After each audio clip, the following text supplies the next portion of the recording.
আপনারা জানেন যে গত ৯ জুলাই ২০২৫ তারিখ রাজধানীর sir Salimullah medical college Mitford হাসপাতালের সামনে একটি লোমহর্ষক এবং খুব দুর্ধর্ষ একটি হত্যাকাণ্ড সংঘটিত হয়।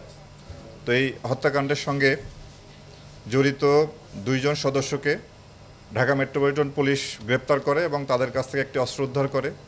এবং গতকালকে আমরা ভিডিও ফুটেজ পর্যালোচনা করে ওই হত্যাকাণ্ডের সঙ্গে সরাসরি সম্পৃক্ত ২ জনকে আমরা গ্রেপ্তার করি।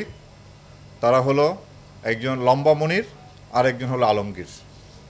আমরা এই অভিযান আমাদের চলমান আছে এবং এর সঙ্গে জড়িত যে সমস্ত আসামি আছে আমরা তদন্তকারী কর্মকর্তার সাথে যোগাযোগ রেখে এর সাথে সম্পৃক্ত যারা আছে তাদের সকলকেই দ্রুত গ্রেপ্তার করে আইনের আওতায় আনব। এই জন্য আমরা দৃঢ় প্রতিজ্ঞ এই ধরনের একটি লোমহর্ষক ঘটনার যাতে কঠিন শাস্তি ব্যবস্থা করা যায় সেজন্য আমরা ব্যবস্থা করব এবং যাতে এই বিচারটি খুব দ্রুততম সময়ে সম্পন্ন করা যায় সেজন্য আমরা সরকারের কাছে আবেদন জানাব।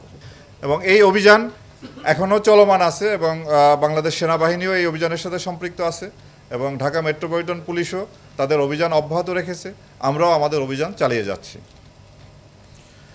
আরেকটি খুব দুঃখজনক ঘটনা যেটা আপনারা জানেন যে চট্টগ্রামে এক স্বামী তার স্ত্রীকে হত্যা করে 11 টুকরা করে সেই 11 টুকরা তার বাড়িতে রেখে সে পালিয়ে যায়।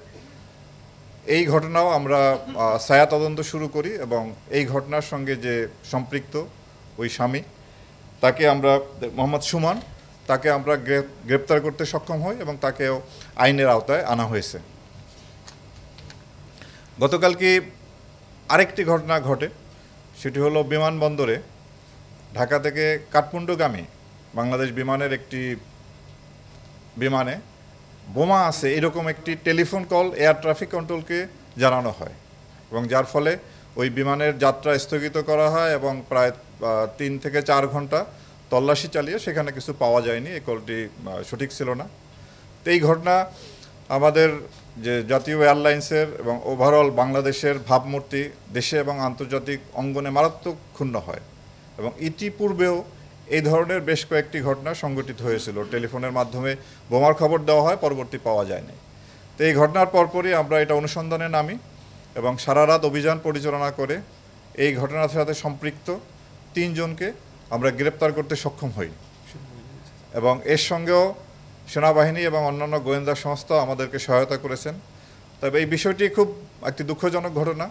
সেটি হলো ইমন নামে এক ব্যক্তি পরকীয়া প্রেমিকের সাথে নেপালে যাচ্ছিলেন ওই ফ্লাইটে।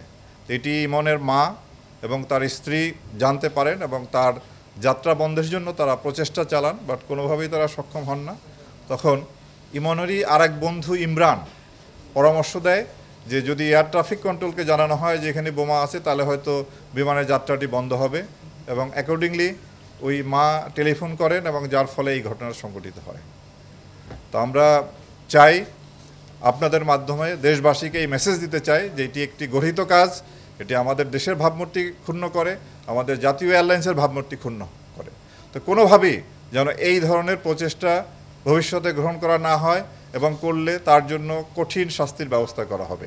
শৃঙ্খলা পরিস্থিতি নিয়ন্ত্রণে রাখার জন্য আমরা সবসময় কাজ করে যাচ্ছি। আপনারা জানেন যে 5ই আগস্টের পরে আইন শৃঙ্খলা রক্ষাকারী বাহিনীর যে মূল বাহিনী বাংলাদেশ পুলিশ সহ অন্যান্য বাহিনীর যে অবস্থায় পর্যবসিত হয়েছিল সেখান থেকে দ্রুতই আমরা স্বাভাবিক পর্যায়ে আসার জন্য চেষ্টা করে যাচ্ছি এবং আমি মনে করি এই পর্যন্ত আমরা মোটামুটি অনেকটাই গুছিয়ে এসেছি এবং সামনে যে ভবিষ্যতে আমরা আরও সফলতার সাথে আমরা আরও আন্তরিকতার সাথে এবং নিষ্ঠার সাথে আমরা দায়িত্ব পালন করব।